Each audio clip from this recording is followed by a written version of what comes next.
Salut! Aujourd'hui, je vais vous montrer comment réaliser vos propres cake toppers. Bonjour à tous et re-bienvenue à ma chaîne. Si c'est votre première fois ici, je me présente. Mon nom est Sandra et j'enseigne le cake design sur mon école en ligne lesucreaufort.com.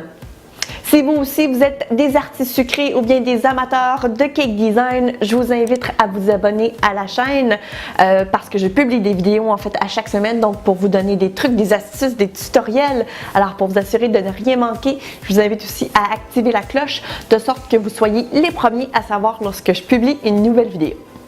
Alors comme je mentionnais dans l'introduction, aujourd'hui je vais vous montrer comment je réalise mes propres cake toppers. Donc que ce soit par exemple pour des mots que je veux pouvoir mettre par-dessus mon gâteau ou bien même des images comestibles que je veux pouvoir mettre bien droite sur mon gâteau.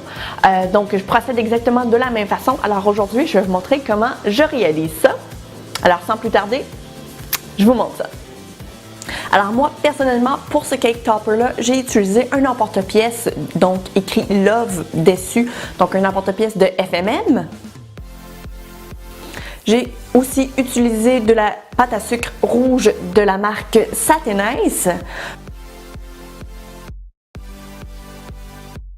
Donc, pour ce type d'emporte-pièce-là, je vous conseille fortement de le rouler mince, de sorte que la pâte à sucre ne reste pas coincée à l'intérieur. Et la meilleure aussi façon, en fait, de pouvoir le ressortir de ce moule-là, c'est de taper sur la surface de votre travail. Donc, j'ai déjà réalisé un tutoriel concernant donc les fameux tap-it, donc les fameux emporte-pièces de FMM en forme de lettres ou bien de chiffres, en fait. Donc, pour vous assurer en fait de peut-être un peu mieux comprendre comment procéder avec ce type d'emporte-pièce là, je vais vous mettre le lien donc d'un tutoriel ici dans le i ou bien dans la description en bas.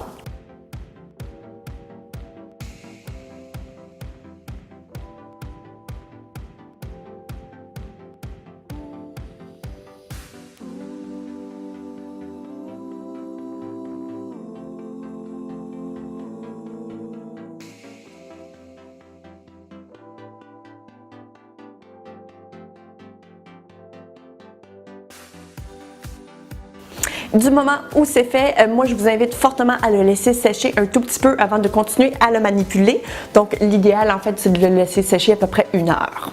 Alors maintenant, pour pouvoir m'aider à garder ce mot-là, si on veut, donc bien droit sur le gâteau, j'ai décidé de le mettre sur du gum paste, donc faire un genre de contour, si on veut, donc blanc.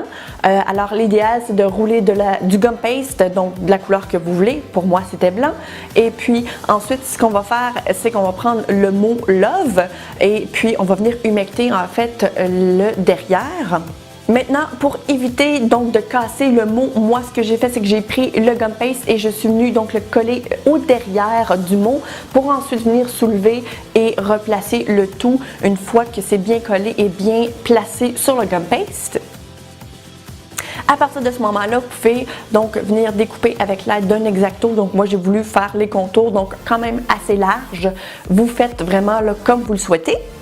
Et ensuite, on laisse sécher donc complètement au moins toute la nuit ou sinon même toute une journée pour vous assurer que ce soit vraiment bien dur et que ce soit donc facilement manipulable pour qu'on puisse justement donc le garder bien droit sur le dessus du gâteau.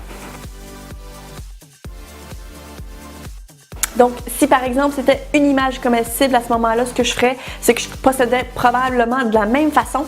Je viendrais découper tout simplement donc l'image, je viendrais la coller sur, encore une fois, donc du gum paste pour m'assurer que ça devienne encore une fois donc bien dur et bien droit. Je le laisserai sécher donc complètement avant de procéder à la prochaine étape. Alors maintenant, pour pouvoir procéder finalement à la structure, si on veut, là, du cake topper, vous allez avoir besoin donc d'un bâtonnet à sucette, ainsi que, encore une fois, du gum paste. Donc vous allez vouloir réaliser finalement un boudin suffisamment épais si on veut pour pouvoir venir introduire le bâtonnet à sucette à l'intérieur. Vous allez vouloir donc non seulement venir humecter un petit peu le bâtonnet pour pouvoir bien adhérer avec le gum paste. Ensuite, je viens replacer donc dans le fond le gum paste autour pour pouvoir quand même avoir une belle finition.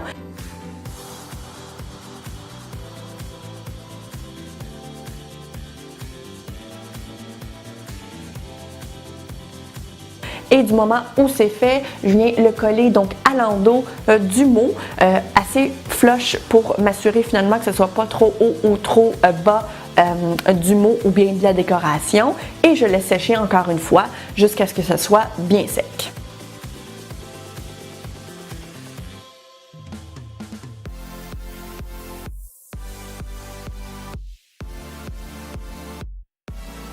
Du moment où c'est fait, eh bien, on peut ensuite venir le déplacer ainsi que le manipuler et venir donc le mettre par-dessus le gâteau sans aucun problème.